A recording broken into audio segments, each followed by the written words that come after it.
Hello friend, welcome back once again. हम logical function को सीख रहे हैं पावर BI डेक्स में। तो लॉजिकल फंक्शन जो हमारा टॉपिक नंबर 2 है, यहाँ पे हमने इफ एरर एंड और को हमने सीख लिया है। अभी हम नोट को सीखने वाले हैं। तो नोट को सीखने के लिए सबसे पहले मैं आपको थोड़ा इसका डिस्क्रिप्शन बता देता हूँ कि नोट का क्या मतलब होता है। उसके बाद में हम इसको एक्सेल में देखेंगे और फिर पावर BI में देखेंगे। तो reverse the value of the logical argument. Logical argument के जो वैल्यू है उसको रिवर्स कर दो। If the argument is true, return is false, and if the argument is false, return is true, means vice versa. और DAX में हम देखेंगे कि ये हमारी नोट की कंडीशन है। नोट की कंडीशन, अभी ये नोट की कंडीशन को भूल जाइए। अभी ये एम्प्लॉय, ये टेबल नेम है और ये कॉलम नेम है, डिपार्टमेंट कॉलम नेम है। तो हम क्या बोल रहे हैं कि एम्प्लॉय टेबल के अंदर जो डिपार्टमेंट है, अगर वो सेल्स है तो अदर लिखो, अदर प्रिंट करो, नहीं तो सेल्स प्रिंट करो। तो इसके पहले हम नोट लगा दिए। तो क्या चेक करेगा कि अगर सेल्स का डिपार्टमेंट है तो वो उसको नहीं कंसीडर करेगा। अगर सेल्स का डिपार्टमेंट नहीं है, सेल्स का डिपार्टमेंट नहीं है तो अदर प्रिंट करेगा, नहीं तो सेल्स प्रिंट करेगा। थोड़ा उल्टा हो जाता है, तो थोड़ा कंफ्यूजन हो जाती है इसमें। तो यहाँ पे देखिए, if an employee is not in the sale department, it return other, otherwise it return sales. यानी अगर सेल्स का डिपार्टमेंट नहीं है, सेल्स का डिपार्टमेंट नहीं है तो अदर प्रिंट करेगा, नहीं तो सेल्स को प्रिंट करेगा। तो यहाँ पे हमारा जो डेटा था उसके हिसाब से हम देखेंगे कि किस तरह से ये कुछ नेम को अदर प्रिंट करेगा, कुछ को सेल्स प्रिंट करेगा। तो सबसे पहले मैं एक्सेल में आ जाता हूँ। एक्सेल में आने के बाद में आपको यहाँ पे लॉजिकल फंक्शन दिखाता हूँ कि यहाँ पे देखिए, ये मैंने नॉट ट्रू लिखा है। ट्रू के अंदर जब भी हम लिखेंगे, नोट के अंदर ट्रू लिखेंगे तो उसको फॉल्स प्रिंट करेगा, और नोट के अंदर अगर फॉल्स लिखेंगे तो उसको ट्रू प्रिंट करेगा। और दूसरी बात ये देख लीजिए कि यहाँ पे मैंने फॉर्मूला लगाया है। यहाँ पे इसका मतलब क्या है कि अगर मैं F3 लिखता हूँ सिर्फ यहाँ पे, अगर मैं ये कॉलम, ये सेल को सिलेक्ट करता हूँ तो इसकी वैल्यू बताएगी 900। अगर मैं इससे पहले नोट लगा देता हूँ तो वो उसको फॉल्स बताएगा। यानी वो सेल क्या कंसीडर करेगा कि ये सेल सिलेक्ट नहीं है, यानी F13 सिलेक्ट नहीं है। इसका मतलब ये हो जाता है, ये देखिए फॉल्स आ गया। और ये जो फॉर्मूला है, यहाँ पे हम सिंपल इफ कंडीशन लगाए हैं। मैं आपको दिखाने के लिए बताता हूँ कि F17 अगर 800 है, यहाँ पे 800 है तो 800 प्रिंट करो, नहीं तो नॉट 800 प्रिंट करो। तो यहाँ पे ये क्या प्रिंट कर रहा है? 800, क्योंकि हमारी वैल्यू 800 है। सेम फॉर्मूला मैंने यहाँ पे भी लगाया है। देखो, F17 अगर 800 है तो 800 प्रिंट करो, नहीं तो नॉट 800 प्रिंट करो। तो यहाँ से पहले मैं ये कंडीशन से पहले नोट लगा दिया हूँ। ये देखिए, अब ये क्या कर रहा है कि ये 800 की वैल्यू तो है, लेकिन वो उसको 800 की वैल्यू कंसीडर नहीं कर रहा है। वो ये कर रहा है कि F17 इज इक्वल टू 800। तो ये उससे पहले नोट लगाया है मैंने, तो ये कंसीडर कर रहा है कि ये 800 की वैल्यू नहीं है, तो इसलिए ये एल्स का स्टेटमेंट, ये वाला स्टेटमेंट प्रिंट हो रहा है। यहाँ पे देखिए नोट 800। तो उम्मीद है कि यहाँ तक आपको समझ में आ गया होगा फ्रेंड। तो चैनल को अगर अभी तक आपने सब्सक्राइब नहीं किया है तो सब्सक्राइब कर लेना। हम पावर BI में चलते हैं, पावर BI डेस्कटॉप में। तो पावर BI डेस्कटॉप में यहाँ पे कुछ पंगा होगा नोट के स्टेटमेंट में, वो मैं आपको दिखा देता हूँ। ये वीडियो थोड़ा लंबी हो जाएगी, लेकिन उसके लिए आप फिक्र मत करो। यहाँ पे मैं आपका एक कॉन्सेप्ट क्लियर करना चाहता हूँ, बहुत अच्छा कॉन्सेप्ट है, तो वो हम देखेंगे इस वीडियो में। तो यहाँ पे पावर BI की विंडो पे मैं आता हूँ वापस से। ये अभी हो गया है। यहाँ पे ये देखिए, ये हमारा टेबल है जो हमने लॉजिकल फंक्शन के लिए ये टेबल को यूज किया है। यहाँ पे क्या केस हो रहा है कि मैं टेबल व्यू में जाता हूँ। टेबल व्यू में जाने के बाद में यहाँ पे सिंपल मैंने एक फॉर्मूला लगाया है। यहाँ पे देखिए, ये सेल्स का फॉर्मूला है, ठीक है। ये नोट सेल करके एक फॉर्मूला लगाया है।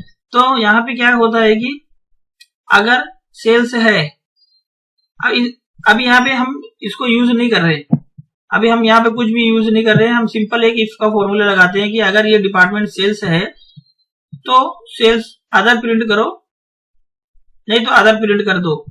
चलो मैं इसको डिलीट कर देता हूँ। ये जो हमने कैलकुलेटेड कॉलम बनाया है ना, इसको मैं डिलीट कर देता हूँ और वापस से हम फॉर्मूला लिखते हैं। यहाँ पे एक पंगा होने वाला है, वो मैं आपको दिखाना चाहता हूँ कि किस तरह से हम वो पंगे को सॉल्व करते हैं। तो यहाँ पे अगर आपको कोई मेजर डिलीट करना है तो उसके ऊपर राइट क्लिक कीजिए और रिमूव कर दीजिए, delete from model. Delete from model कर देंगे और कंफर्मेशन में यस प्रेस कर देंगे तो वो मेजर या कैलकुलेटेड कॉलम जो है आपका वो डिलीट हो जाएगा। ओके, तो ये डिलीट हो जाएगा और उसके बाद में हम अपना दोबारा से वो कैलकुलेटेड कॉलम लिख सकते हैं, वो मेजर को लिख सकते हैं। तो यहाँ पे डिलीट हो गया है। ये विजुअल को भी मैं क्लिक करता हूँ और डिलीट की बटन प्रेस करता हूँ, ये विजुअल भी डिलीट हो जाएगा। हम यहाँ पे चलते हैं टेबल व्यू में, चलते हैं। टेबल व्यू में चलने के बाद में हम यहाँ पे सिंपल सा एक फॉर्मूला लगाते हैं। यहाँ देखो अभी डिपार्टमेंट लेंथ को भी मैं डिलीट कर देता हूँ। चलो अभी इसका कुछ काम नहीं है तो यहाँ पे डिलीट कर देता हूँ। चलो ये डिलीट हो गया, ठीक है। अभी हमारे पास कुछ भी नहीं है, ये भी डिलीट हो जाएगा। ये जो कैलकुलेटेड कॉलम है ये देखिए वो भी has gone, department length column has gone. Now what we will do here, यहाँ पे हम एक कंडीशन लगाएंगे। सिंपल हमने इफ कंडीशन देखा है कि बहुत आसान होती है। यहाँ पे सेल्स है, मार्केटिंग है और सेल्स आईडी है। तो हम यहाँ पे क्या करेंगे कि राइट क्लिक करेंगे, ये टेबल के ऊपर हम क्लिक करेंगे जो हमारा टेबल है। ये टेबल के ऊपर हम एक न्यू कॉलम बनाएंगे। न्यू कॉलम बनाने के बाद में हम एक सिंपल सी इफ कंडीशन देंगे, ठीक है। इफ कंडीशन देंगे। इफ कंडीशन क्या देंगे कि if condition, okay, condition for department के लिए एक हम इफ कंडीशन दे रहे हैं कि इफ डिपार्टमेंट, ये जो है हमारा इफ के आगे मैं ये ब्रैकेट लगाता हूँ लॉजिकल टेस्ट। जो हमारा ये टेबल का नेम है क्या है, लॉजिकल फंक्शन। लॉजिकल फंक्शन में ये डिपार्टमेंट जो दिया हुआ है, डिपार्टमेंट का कॉलम आपको दिख रहा है कहीं, ये भी ये देखिए ये कॉलम है। अगर ये इक्वल टू है सेल्स के, अगर सेल्स है तो प्रिंट करो सेल्स, नहीं तो प्रिंट करो अदर। बहुत ही सिंपल है। अगर डिपार्टमेंट कॉलम के अंदर सेल्स है तो सेल्स से उसके सामने प्रिंट करो, नहीं तो अदर प्रिंट करो। बहुत ही सिंपल फॉर्मूला है। ये देखो इफ कंडीशन, तो यहाँ पे देखिए सारा इफ जो है ना वो अदर के लिए प्रिंट हो रहा है। तो यहाँ तो कुछ ना कुछ तो मिस्टेक हो रहा है। ये देखिए ये सेल्स है तो इसके सामने सेल्स प्रिंट होना चाहिए, और ये सेल्स, ये मार्केटिंग सेल्स नहीं है तो इसके सामने अदर प्रिंट होगा, ये सही है। ये सेल्स है तो इसके सामने भी सेल्स प्रिंट होना चाहिए, लेकिन नहीं प्रिंट हो रहा है, कुछ ना कुछ तो मिस्टेक दिख रहा है। तो हम क्या करेंगे, पहले तो हम इसको देखेंगे कि क्या इश्यू हो रहा है।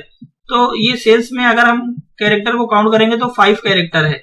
तो हम क्या करते हैं कि एक लेंथ ऑफ डिपार्टमेंट का ना एक कॉलम क्रिएट करते हैं, हम चेक करने के लिए कि हमारी जो इधर स्पेस वगैरह तो नहीं है, वो हम चेक करेंगे। तो ये सारे पंगे क्लीनिंग के दौरान आपको आएंगे, वो आपको देखना पड़ेगा फ्रेंड। यही मेन फंडा रहता है।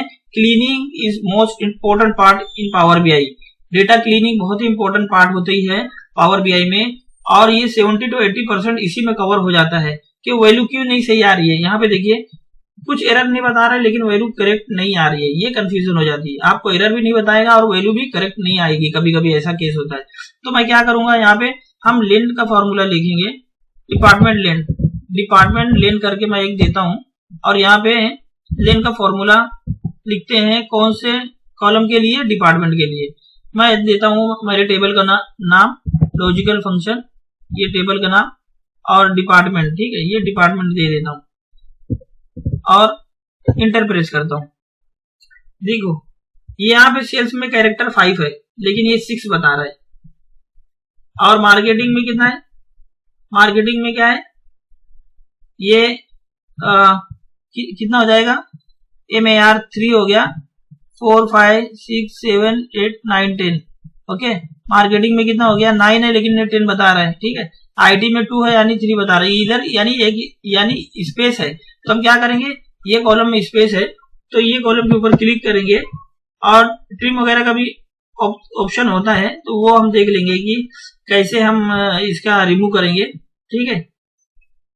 इसके जो टूल्स हैं वो हम अगर रिमूव करना चाहते हैं तो हम कैसे रिमूव करेंगे।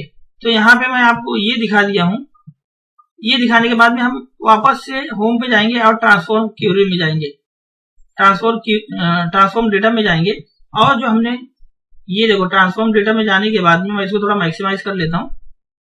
यहाँ पे देखो ये जो हमारा डेक्स लॉजिकल फंक्शन है, ठीक है, ये डेक्स लॉजिकल फंक्शन को मैं थोड़ा बड़ा करता हूँ। ये डिपार्टमेंट है, ठीक है, डिपार्टमेंट में मैं अगर राइट क्लिक करता हूँ और यहाँ पे स्पीड वगैरह है ना, ये देखो चेंज टाइप हो गया, रिप्लेस वैल्यू हो गया, स्प्लिट कॉलम, ग्रुप बाय, या मैं रिमूव अदर कॉलम, ठीक है।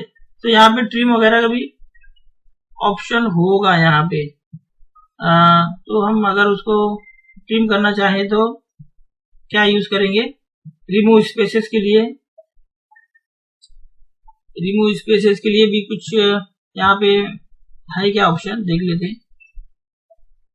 यहाँ पे मैंने क्लिक किया होम के ऊपर और new data source, data type, remove spaces के लिए कुछ है क्या इसमें, चूज कॉलम, मर्ज, अपेंड क्वेरी, टेक्स्ट, ओके। तो यहाँ पे डुप्लीकेट, ट्रिम करना चाहते हैं हम, ट्रिम करना चाहते हैं, तो वही मैं देख रहा हूँ कि इसमें ट्रिम का कुछ ऑप्शन आता है क्या।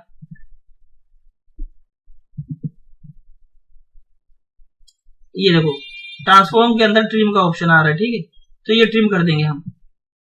ट्रांसफॉर्म के अंदर ट्रिम का ऑप्शन आ रहा है तो हम ट्रिम कर देंगे, ठीक है। अभी ये हमने किया, अभी वहां पे सेल्स के लिए 6 बता रहा था, ठीक है, सेल्स के लिए 6 बता रहा था, तो हम यहाँ पे क्लोज एंड अप्लाई करेंगे, क्लोज एंड अप्लाई, ठीक है। तो ये होता है कभी कभी इश्यू, क्लोज एंड अप्लाई करने के बाद में देखते हैं लोड हो चुका है। अब वापस से हम अपने पावर बीआई में आ जाएंगे। ये देखो अभी यहाँ पे डिपार्टमेंट लेन कितना बता रहा है, 5 बता रहा है, ठीक है। तो ये सही हो गया अभी हमारा। तो अब हम वापस से जो हमारी इफ कंडीशन थी, इफ कंडीशन डिपार्टमेंट के लिए थी, ये देखिए अब ये देखो इसकी वैल्यू सही आ रही है। यहाँ पे सेल्स की जगह सेल्स आ रहा है, यहाँ पे सेल्स है तो सेल्स आ रहा है, और यहाँ पे सेल्स है तो सेल्स आ रहा है, बाकी में अदर आ रहा है। ये देखो सेल्स के सामने सेल्स आ रहा है। तो ऐसा ही क्लीनिंग वगैरह आपको करना पड़ता है फ्रेंड। तो ये कभी कभी दिक्कत वाली बात हो जाती है कि वैल्यू क्यों नहीं आ रही है, ठीक है। तो यहाँ पे ये देखिए कि इफ कंडीशन फॉर डिपार्टमेंट, ठीक है। अब इफ कंडीशन फॉर डिपार्टमेंट को मैं सेम टू सेम ये फॉर्मूला कॉपी करता हूं और मैं क्या करता हूं कि नया कॉलम एक बनाता हूं। नया कॉलम बनाने के लिए मैं न्यू कॉलम करता हूं और सिर्फ उसमें एक क्या करता हूं, नोट की कंडीशन लगाता हूं। नोट की कंडीशन कैसे लगाएंगे वो मैं आपको दिखा देता हूं। कंट्रोल सी किया था मैंने, फॉर्मूला को कंट्रोल वी कर देता हूं। अब यहाँ पे जो हमने लगाया है कंडीशन इफ के अंदर, वहां पे नोट लिख दूंगा। नोट लिखने के बाद में ब्रैकेट ओपन करूंगा। ब्रैकेट ओपन करने के बाद में ये जो हमारा है यहां तक मैं जाके कंडीशन तक ब्रैकेट को क्लोज कर दूंगा। अब देखो मैं इंटर प्रेस करता हूं, ओके, ये इंटर प्रेस करता हूं, क्लोज करके देखते हैं हम। और अच्छा ये क्लोज कर देते क्योंकि यहाँ पे कॉलम नेम सेम है। तो if condition for department note department, okay, for department if not condition, if not लिख देता हूं मैं, if not condition for department, ठीक है। यहाँ पे तो सेम वो था इसलिए नहीं ले रहा था, सेम नेम था। यहाँ पे देखो यहाँ पे सेल्स है तो यहाँ पे अदर हो जाएगा, यहाँ पे अदर है तो यहाँ पे सेल्स हो जाएगा, यानी उसका वो रिवर्स कर देगा। तो आई होप कि आपको ये वीडियो पसंद आई होगी फ्रेंड। थोड़ा लंबी हो गई तो क्या हुआ, लेकिन कॉन्सेप्ट इसमें क्लियर हो गया है। वीडियो को अगर अभी तक लाइक नहीं किया है तो लाइक कर देना, चैनल को सब्सक्राइब नहीं किया है तो सब्सक्राइब कर लेना फ्रेंड। और दूसरों को भी ये बोलिए कि अगर वो पावर बीआई के डेक्स फंक्शन को सीखना चाहते हैं तो ये प्लेलिस्ट को वो फॉलो करें और चैनल को सब्सक्राइब करें। और कमेंट करके भी आप हमें बताना कि आपको ये कैसी वीडियो लगी है और आप क्या और सीखना चाहते हैं। Thank you very much friend for your time. Have a good day, bye bye. हम मिलेंगे नेक्स्ट वीडियो में।